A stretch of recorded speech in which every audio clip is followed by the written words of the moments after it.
चलिए आज हम बिहार में मधुबनी जिला के बेनीपट्टी प्रखंड में माँ उच्चैठ भगवती का दर्शन करवाते हैं। माँ उच्चैठ भगवती का सिर नहीं होने के कारण भक्त लोग उनको माँ छिन्नमस्तिका भी बोलते हैं। आइए। इसे मान्यता है कि मधुबनी जिले में स्थित उच्चैठ भगवती स्थान में महान रचनाकार कालिदास को विद्वता का वरदान मिला था। यूँ तो माँ दुर्गा का महिमा सब जानते हैं, यह भी एक तथ्य है कि हर सिद्धिपीठ की अपनी एक अलग मान्यता है। आइए इस कड़ी में बताते हैं कि बिहार के मधुबनी जिले में उच्चैठ में स्थित सिद्धिपीठ माता उच्चैठ भगवती से जुड़ी कहानी। यही उच्चैठ भगवती के आशीर्वाद से महामूर्ख कालिदास विद्वान कालिदास कहलाए। अभी हम लोग कालिदास डी का ये रास्ता, ये गेट है, इससे हम लोग अंदर जा रहे हैं। ऐसा मानता है कि उच्चैठ भगवती की प्रतिमा पर मूर्ख कालिदास ने कालिका पोती थी। ये कालिदास डी है, ये काफ़ी ज़्यादा ही इसका भव्य कैंपस है। यहाँ पे एक स्कूल, अभी भी स्कूल है। यहाँ पे हनुमान जी का मंदिर है। यहाँ पे समय समय पे यहाँ पे कार्यक्रम होते रहते हैं। सब यहाँ पे सांस्कृतिक रूप से सब यहाँ पे मिलते रहते हैं। ये कालिदास डी में ये हनुमान जी का मंदिर है। आज हम इसके यहाँ के बारे में बताते हैं कि मानता है कि उच्चैठ मंदिर के पूर्व दिशा में एक संस्कृत पाठशाला थी। अब मंदिर और पाठशाला के बीच में एक विशाल नदी है जिसे थुमानी नाम की नदी है। मूर्ख कालिदास अपनी विदुषी पत्नी विद्योत्तमा से तिरस्कृत होकर माँ भगवती के शरण में उच्चैठ आ गए और उस विद्यालय में आवासीय छात्रा के लिए खाना बनाने का काम करने लगे। मंदिर के पूर्व में जो संस्कृत पाठशाला थी, ये वही पाठशाला है। कालिदास विद्वान कैसे बने वो हम आप लोग को आगे बताएंगे। अभी सब हम ये दिखाना, जो विद्वान बनने के बाद उन्होंने जो किताबें उन्होंने लिखी, उनका अभी भी कालिदास डी में एक ऐसा बनाया गया जिसे आप देख सकते हो। वो जिस डाल पे बैठते थे वो उसी डाल को काटते थे। वो इतना ज़्यादा ही मूर्ख थे कालिदास। फिर जब वो विद्वान होने के बाद, जो हम आगे बताएंगे, विद्वान होने के बाद उन्होंने जो किताबें लिखी, वो किताबें मैं बता रहा हूँ अभी। जैसे अभिज्ञान शाकुंतलम, कुमार संभव मेघदूतम, रघुवंशन, महाकाव्य जैसी कालजयी रचनाएं उन्होंने रच डाली। पाठशाला के अवशेष अभी भी है। उच्चैठ में आज भी वो नदी है, उस पाठशाला के अवशेष मंदिर के निकट मौजूद है। इतना ही नहीं, मंदिर परिसर में कालिदास की जीवन संबंधी चित्र एवं अंकित है। ऐसा बोला जाता है कि मंदिर के पास के जो तालाब है उसके चारों ओर एक शमशान भूमि हुआ करती थी। ये वही शमशान भूमि है जो हम उस काल में जो बताया गया था। ये वही शमशान भूमि है जिसके बारे में बताया था कि मंदिर के पास में वो शमशान भूमि था। आप लोग डरिए मत। चलिए हम आगे आप लोगों को हम वो थुमानी नदी दिखाते हैं। ये जो कॉलेज है, कालिदास के नाम पे ये कॉलेज बनाया गया 1971 में। और हम आपको दिखाते हैं कि थुमानी नदी जिसके बारे में बोला जाता है कि कालिदास ने इसी नदी को पार करके कि माँ को दिया दिखाया था। तो ये वही नदी है, थुमानी नदी, जो अभी यहाँ पे पुल बन गया है। ये थुमानी नदी है। और ऐसा माना जाता है कि राजा जनक की याज्ञवल्क्य, वशिष्ठ, भगवान राम और विद्यापति आदि ऋषियों ने यहाँ तपस्या की थी। उन्होंने पूजा पाठ की थी यहाँ पे। आइए चलो उच्चैठ मंदिर के हम अब अंदर चलते हैं। ये उच्चैठ भगवती का मत्स्य गेट है। ये मछली का आकार गेट बना हुआ है। अब हम लोग अंदर चलते हैं, आपको बताते हैं वहाँ का कथा क्या है।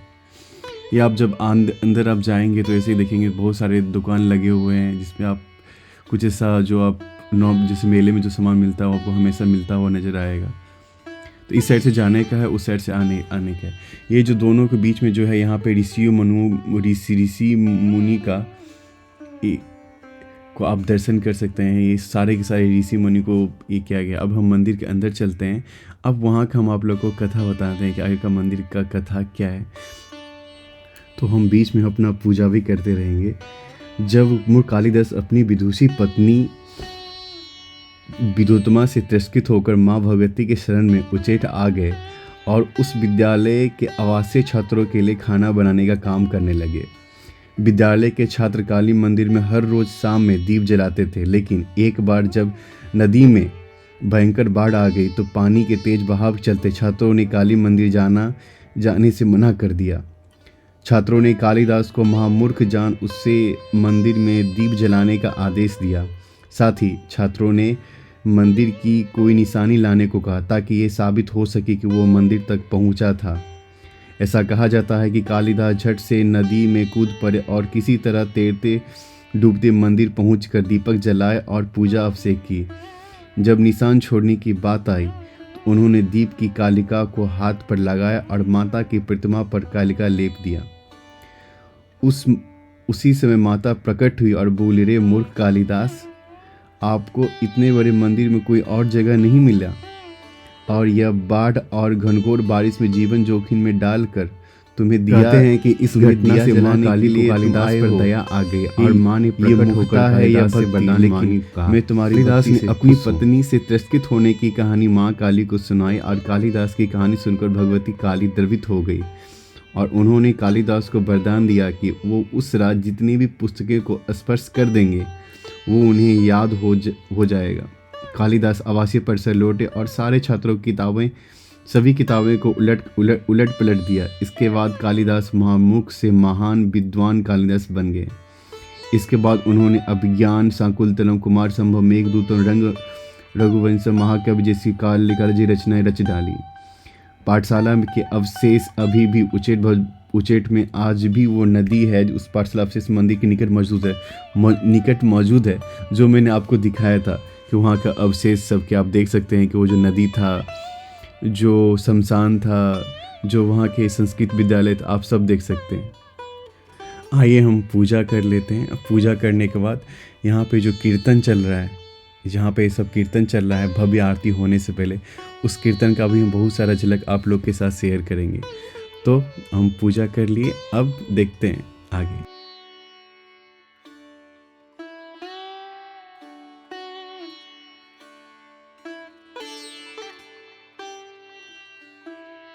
आगे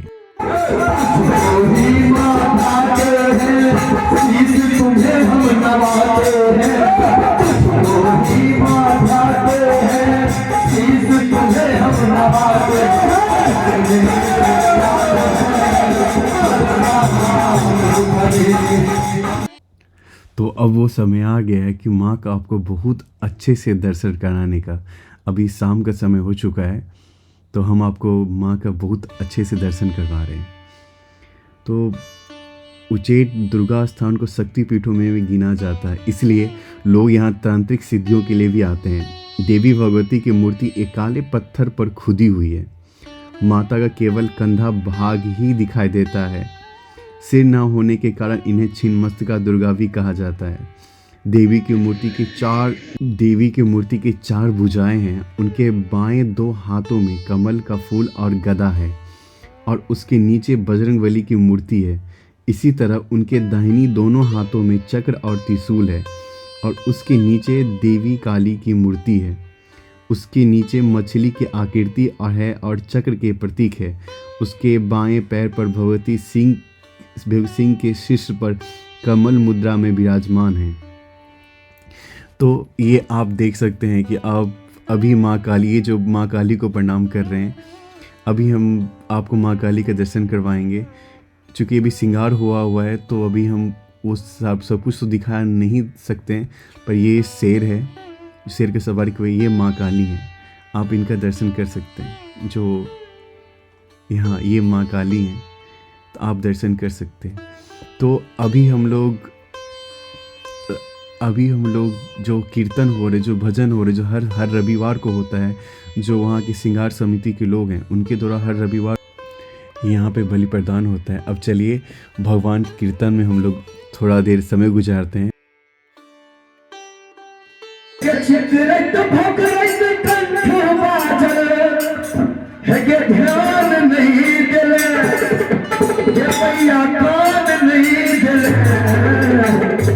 अपने से महिषासुर मर्दिनी की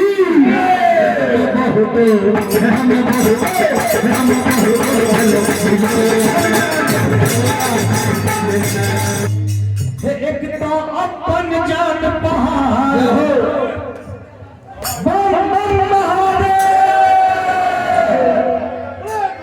एक तो अपन जान पहाड़ दोसर गौरी दई के भार की कोना सहता ई बोले कर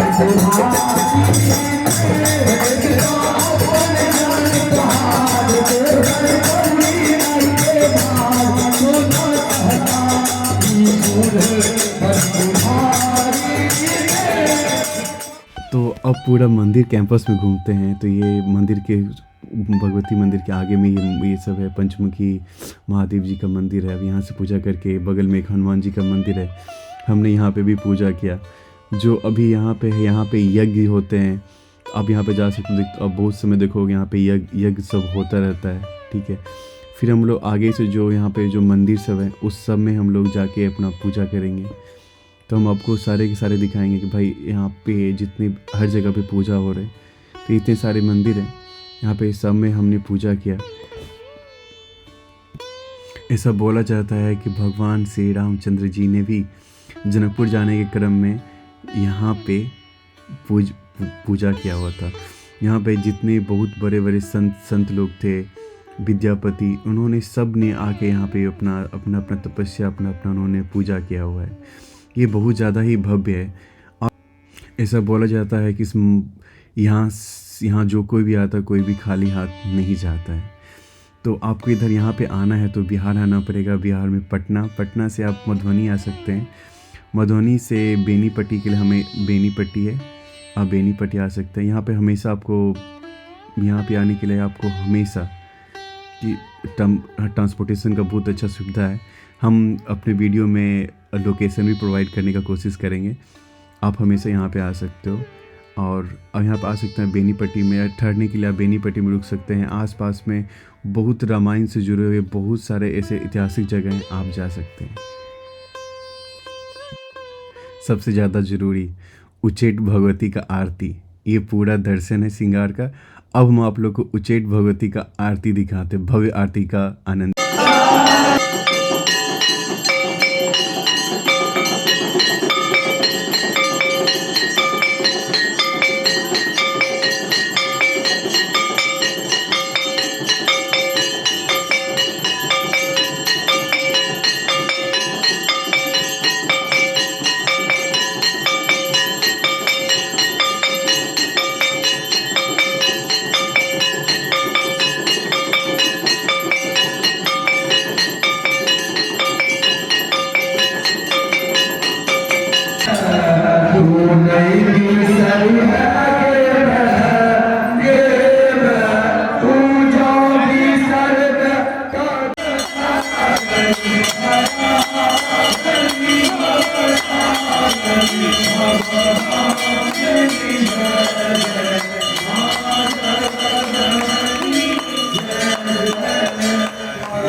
मंदिर परिसर में सारे देवी देवताओं का ये प्रतिमा बना हुआ है। आप आएंगे दर्शन कर सकते हैं। हमारे पास समय कमी था इसलिए हम तो आप लोग को ये ब्लॉग कैसा लगा आप ज़रूर बताइएगा। हम ऐसा कुछ भी नहीं है जो यहाँ पे हम लोग नहीं छोड़े, सब कुछ हमने आप लोग को बताया।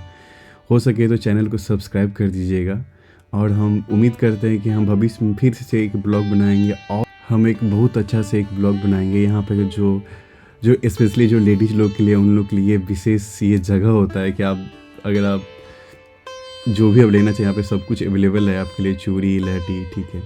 तो हम फिर से उम्मीद करेंगे कि हम फिर से अच्छे से ब्लॉग बना पाएँ। हमने बहुत सारी गलतियाँ भी की होंगी तो हम लोग को माफ़ कीजिएगा और हो सके आप लोग चैनल को सब्सक्राइब कीजिएगा। अभी के समय में आप लोग का सपोर्ट रहना हम लोग के लिए बहुत ज़्यादा ही ज़रूरी है। तो मिलते हैं फिर कोई नया ब्लॉग के साथ। तो अभी हम यहाँ उच्चैठ से बेनीपट्टी के लिए निकल रहे हैं। अब बेनीपट्टी में आप जाओ और बंसी शाह का गुलाब जामुन नहीं खाएं तो बेनीपट्टी क्यों ही आए। अब हम बेनीपट्टी में गए हैं और वहाँ पे हम बस हाफ चाट ऑर्डर किए हैं और 2 पीस गुलाब जामुन। तो भाई गुलाब जामुन ये हमारे लिए आ रहा है। देन समोसा जो हमारे लिए चाट भी बन रहे हैं। तो हमने समोसा और 2 गुलाब जामुन खाया। पूरा दिन हम भूखे ही रहे थे, ठीक है। फाइनली ये खाया। उम्मीद करते हैं आप लोग को सबको वीडियो अच्छा लगा होगा। आप लोग शेयर कीजिए, सब्सक्राइब कीजिए। बहुत इनिशियल स्टेज में हम लोग हैं। माँ की जय माँ उच्चैठ वासिनी। आप लोग भी जल्दी आइए।